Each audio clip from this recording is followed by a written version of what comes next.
Në shtëpinë time ishte abonuar, unë kam qenë fëmija më i vogël dhe kam përshtypjen se du të ketë qenë prindrit, po më tepër besoj se ka qenë vllai, motra të interesuar për ta ndjekur më tepër këtë gazetë. Aty merrnim informacione, aty merrnim, unë aq sa kuptoja, po flas në pjesën kur ishte mjaft i vogël, dhe me kalimin e viteve fillon të rritet njeriu dhe fillon të kupton diçka më tepër. Aty kam Jo, s'ka problem. Do bëni montazh, kështu që s'keni nga të në shkon. Në atë gazetë unë kam ndeshur për herë të parë mbase regjisorët e mirënjohur që shkruanin në atë kohë, flas me Ana Gnos, me Gjik, me Gzimer e Barën, Kristaq Dhamën. Kam përshtypjen ta kanë qenë disi më aktivët. Ne pritshim, sidomos kur u rritëm diçka më tepër të kuptonin se si ishte kinemaja, si bëhe, gjitha këto, por nuk them që kemi gjetur shumë se si bëhe kinemaja, por them që më vonë kam analizuar, ose mendoj, basë që jam i saktë, po më tepër ato shkrimet ata i kanë bërë për të forcuar pozicionin e tyre në momente që lëkundi, që kishte një dallë, që pritej një sulm edhe një frikë se mos secili prej tyre mund të dënoj, mund të bëhet gjëra që kanë ndodhur në kinostudi. Në kinostudi kanë hequr njerëz, i kanë çuar në prodhim, i kanë hequr drejtën e krijimtarisë në kalimin e viteve. Kjo histori e kinostudios deri në 90-ën ka qenë e njohur, domethënë çdo film që prodhoi shkonte shifej në sektorin e propagandës, në fakt shifej direkt nga Enver Hoxha, kur ishte gjallë, pastaj nga Ramizi, dhe jepej dhe opinioni e tyre pritej si opinioni i Zotit. Çfarë thonin ata, dridheshin deri në momentin që filmi kalonte, bëhen e vërejtje, apo dhe bllokohej, se ka ndodhur raste që janë bllokuar filma, të cilët nuk e kanë parë gjatë kohës viteve para 90-s, nuk e kanë parë fare ekranin.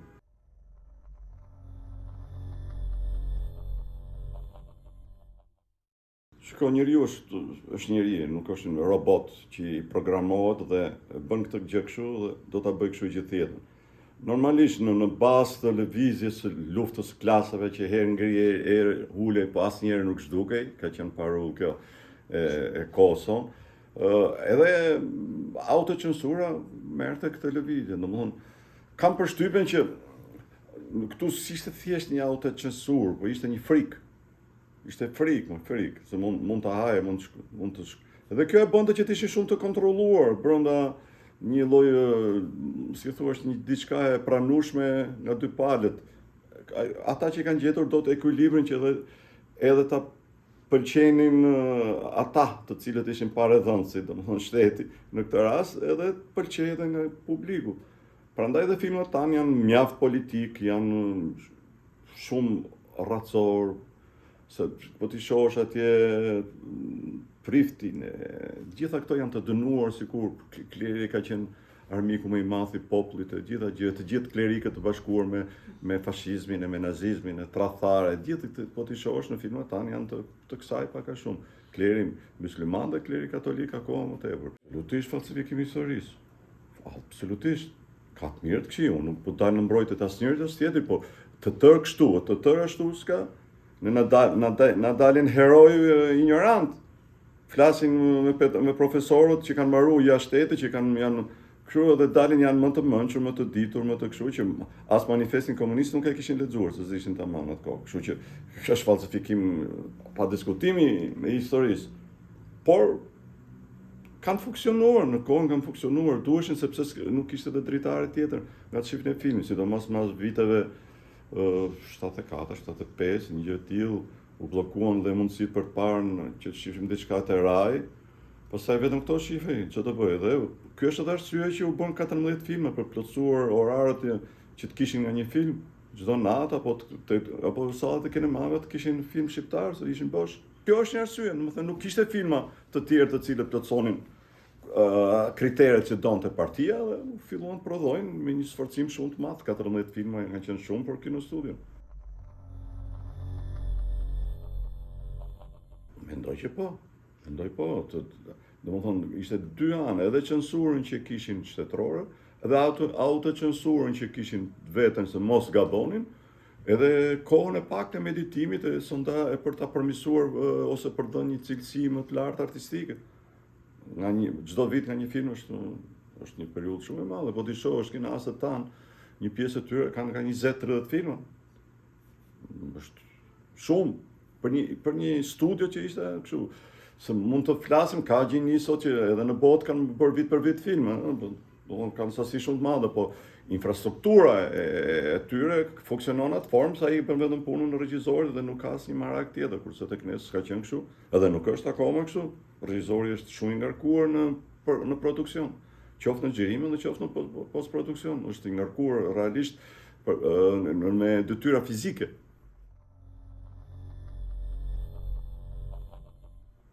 Maj mund një shprehje që paka shumë e kishte thënë Gëzime Rebara, zoti Gëzime Rebara që nuk jeton më, po nga që diskutoi shumë më përpara, tha ky ta shfaqim mirë filmin pas ta xhirojmë.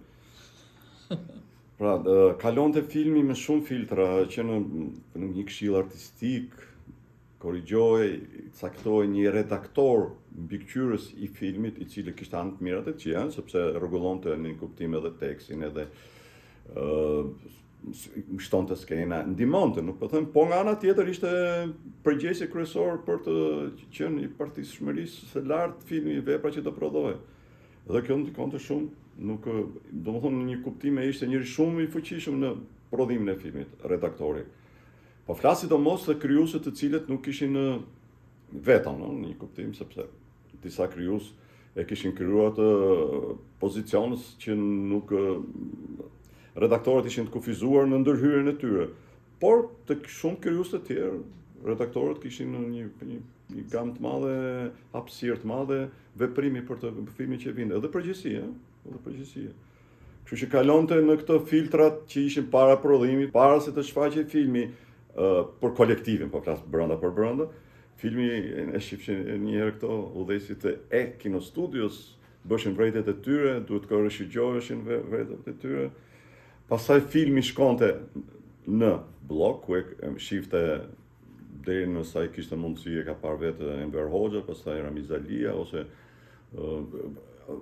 enturazhi i tyre, domon du t'jepshin okejin ata, vinte, ka qenë një kinomekanik që është legjend që përmendet gjithmonë, po realisht pritej që të viten kinostudio dhe në buzëqeshjen e tij shifshin fatin e tyre regjisor. Unë nuk e kam provuar në atë kohë, nuk kam qenë kinas, vetëm ndjenim që shpesh herë turfulloj, sepse ndodhte që të hiq këtë skenë, bërë këtë skenë dhe ka filma të binarët, për shembull, me sa mbaj mend unë, ka qenë një film mjaft problematik dhe Muharrem Feyzo ka pas siklete në kuptime të brendshme, të paktën që pse u detyruar se ishte fundi i viteve, që po kishte ra një kuptim i çik vigjilenca, por hakmarrja ishte në fuqi.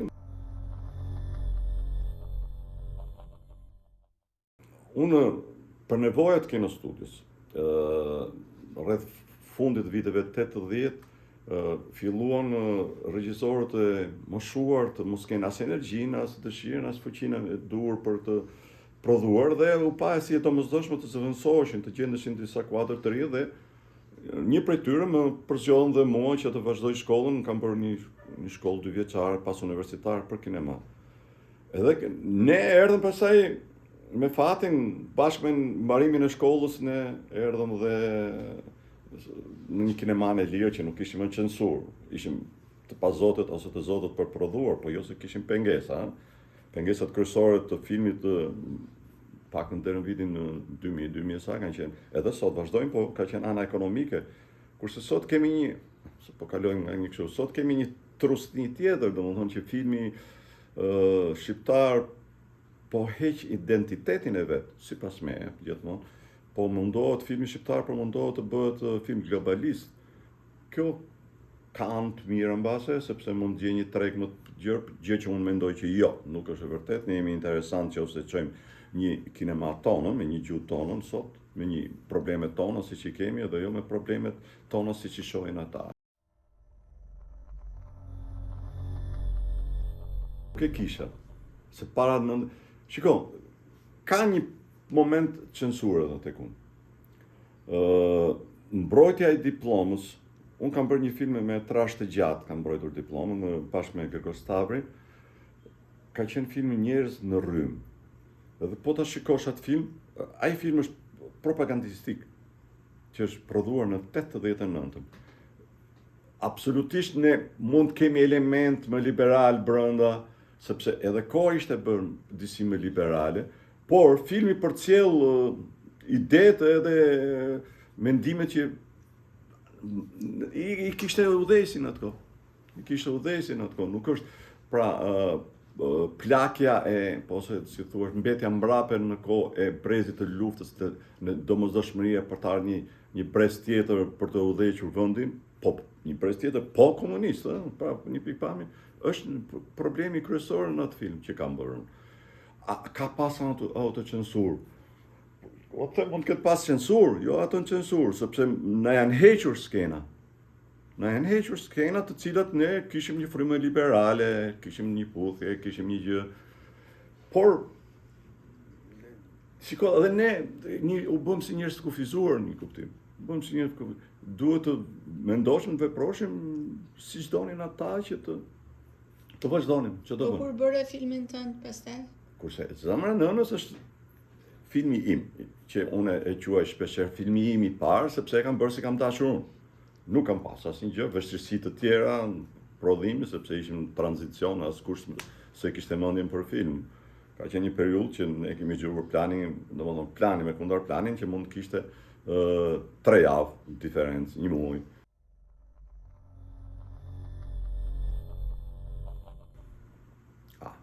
Gjuhën e filmit, parë.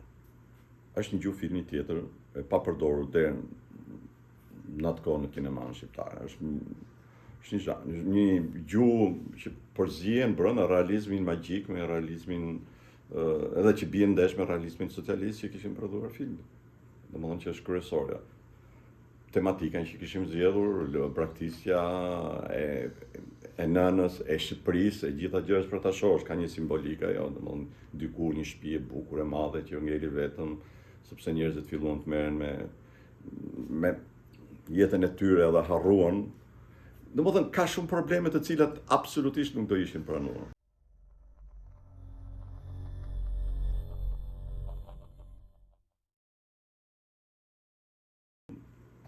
Në 72 unë kam qenë 14 vjeç, aq i bie 14 vjeç. Nuk mund të them që kam qenë pjesëtar ose ndjekës i vëmendshëm i këtyreve. Por, më vonë di se çfarë ka ndodhur, domethënë ata po prisnin fortunën. Po prisnin fortunën që erdhi, shumë mrapa erdhi, nuk vonoi shumë, erdhi shumë. Po e ndjenin në një lloj. Në qoftë se bën një hap përpara, apo flas për të gjitha artin, në një kuptim, nëse bëri një hap përpara duke u çliruar ai çik nga dogmat e realizmit socialist dhe vendosja e njëri. Po ta shohësh në fund të viteve 60, fillimi i viteve 70, ka një lloj hapësira më të gjerë dhe më pak të censuruar. Kjo kritikë është hapur e drejtë, unë kam qenë më tepër, ose sot, po të më të pyesësh, unë jam më shumë jo me gjikën në këtë rast, se unë më duke, kemi pas një shprehje në artin revolucionar, e bëjnë artistat revolucionar, zemrat të cilë e rremë zemrën e popullit. Edhe, se më kujtuar tani kjo gjë, edhe mua më duket sikur ka një përqasje të vetë Viktor Gjikës, që për mua është regjisor, ka qenë regjisor shumë i mirë, shumë i mirë. Domethënë unikal në krimtarinë e vet edhe në kineman që ka bërë. Po siç duket ka pas edhe pikpamjet ose ka besuar në këtë gjë që vlerat e si thua estetiket duhen marrë dhe duhet të përshtaten për masën. Kemi një përplasje ndërmjet Gjikës dhe Luarasit, kemi 2 këndvështrime se si mund të zhvillohet edhe si mund të diskutohet për artin. Po të shohim ç'ndodhi mas 4-5 vjetësh. Gjika u bë artisti i popullit, Luarasi përfundoi në burg. Atëre, pse themi më vonë që kemi një autocensurë shumë të madhe, sepse pam se ku shkuan. Si shkuan domethënë dy pikpamje të kundërta dhe kë për krahun shteti. Kjo është e gjitha.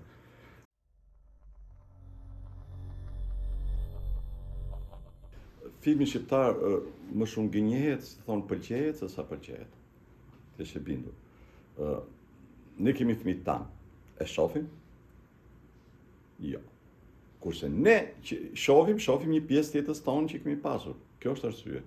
Pra, qoftë s'po marrë njerëzit nostalgjik të sistemit shkuar, të cilët po edhe ne tjerë që e shohim këtë film, e shohim me një lloj kritike brenda, edhe sikur një nga ana tjetër shohim qytetin, ku kemi tur, domethënë filmi artistik ka marrë një vlerë të një filmi dokumentar, fakton një kohë të shkuar, edhe është interesante për këtë kohën që shkuan, edhe për budalliqet që ngrihen aty, domethënë në filmin ton kemi ceremonira, feste, sepse vajza nuk ishte shtatzën, po ishte me tumor. A ka një gjë më njerëzore?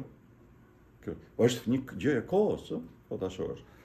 Dhe në këtë mendim, unë nuk jam për një lloj censure dhe për filmin që shfaqet me tepri, pa e bën, domethënë ka kaluar shumë, është bërë në velje. Çdo stacion televiziv ka një kanal veçantë për këtë punë, është në velje.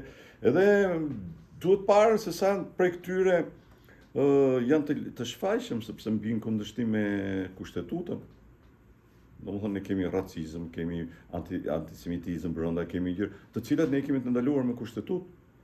Unë mendoj që një komision vizionimi që është i ngritur, që është detyrë e Qendrës Kombëtare të Kinografisë, duhet bëj seleksionimin e dur ose do të bërë paralajmërimin e dur, si filmat që lejon në këtë moshë, në atë moshë, apo për familjare, të gjitha të tjerë. Duhet ta ketë këtë.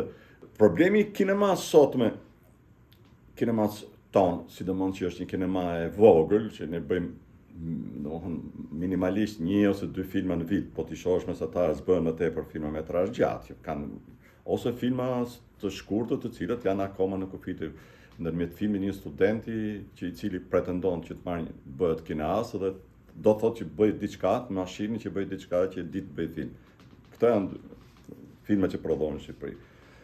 Por unifikimi i tematikës, i frymës së zgjedhjes, së problemeve, i këndvështrimeve se si mund të zgjidhen problemet, kanë humbur karakterin nacional. Do të thuash ti, je konservator? Jo, nuk jam konservator, po ndryshe perceptoj unë diçka që jam lindur rritur në Shqipëri, dhe ndryshe percepton një fenomen ose një ngjarje edhe e zgjidh një që është lindur rritur në Suedi. Jemi dy popull, po them, mora dy distanca për të krijuar edhe perceptimin viziv se çfarë bëjmë ne dhe çfarë bëjmë. Atëherë, në qoftë se ne e bëjmë si ata, si jemi më shqiptar. Ka një shpjegim kjo krizë, do ta quaj unë. Një krizë identiteti. Ka një shpjegim, është gjithë fryma globaliste që është bërë tashmë, domethënë, u bë gati botërore. Një lloj fryme e barazisë, e zhdukjes e racave, e gjinisë, babi 1, babi 2, domethënë prindëri 1, prindëri 2, gjitha këto kanë ndikuar në perceptimin edhe në reflektimin e artistave. Unë nuk them që timi konservator e të prodhojmë për veten tonë. Absolutisht. Unë mendoj që prodhimi ynë do të jetë interesant edhe për tuajt kur ka identitetit tonë, ku ka mënyrën e zgjidhjes së problemit tonë. Nuk e di, nuk e parë, ose është parë të zëmë, kemi një film të prodhuar Generali Ushtrisë Degur në Shqipëri, nga Anagnosti, dhe kemi një tjetër që e kam pasur mundësinë ta shoh të prodhuar nga një kompani franceze. Po ta shohësh, i njëjti general është, i njëjti fabulë, po mënyra e perceptimit dhe të zgjidhjes së situatave të ndryshojnë. Atëherë, mendoni ju që kinasi jon duhet prodhojë atë general? Unë më them jo. Ata ne duhet bëhemi edhe si subjekt edhe objekt njohje për të huaj se çfarë jemi, çfarë identiteti kemi, çfarë përfaqësojmë. Këtu nuk është problemi patriotizmi, këtu është problemi i detyrës që kemi për thënë që jemi edhe ne, si identitet. Nuk jemi një lloj. Ju jeni këtu, ne jemi këtu. Ky është një problem shumë i madh në kinema, shfaqet edhe nga ana vizive, por është në të gjitha artet tona, po të tjerat e më pranojnë. Pash diçka mbrëm në një festivalin, ishte 3 çerreku i festivalit, gjithçka ishte e importuar si koncept muzike, si ritëm, si tekst, si problematikë që ngren. Kur shoh një këngë franceze, unë e kuptoj që është franceze, e kuptoj që është një italiane, pa ma ku më duket mdel mua, edhe franceze, edhe italiane, edhe shqiptare, janë një lloj, atëherë çfarë ka? Pse i bëjmë, ne i dallojmë piktorët e shekujve të shkuar, kompozitorët e shekujve të shkuar, që themi që ky është Beethoven, ky është Mozart, ky është kështu, ky është Puccini, ndryshojnë. A ndryshon Verdi? Ndryshon. Ndryshe ishte Verdi, ndryshe ishte Wagneri. Këto janë probleme pra të cilat ne po i barazojmë, edhe e keqja është që përkrahen shumë. Mjafton të sjellësh, të nxjerrësh në pa të këqijat e vendit tënd, të kombit tënd, sikur e kemi për detyrë ta shajmë veten. Unë nuk them që ti fsheh, po kemi edhe zgjidhjen e këtyre anët pozitive që mund të ketë kjo lloj zgjidhje brenda këtij koncepti tonë. Domethënë, është një krizë e cila duhet parë me vëmendje që mos të thellohet, do humbi identitetin. Është vështirë në këtë domethënë ekspresion të madh që kemi që ta ruash identitetin. Por organet shtetërore, të cilat janë paradhënës, japin lekun, duhet ta bëjnë, ta ruajnë këtë. Të krijojnë mundësinë e zhvillimit të veprave të cilat janë i shërbejnë kombit, të konsolidimit të kombit.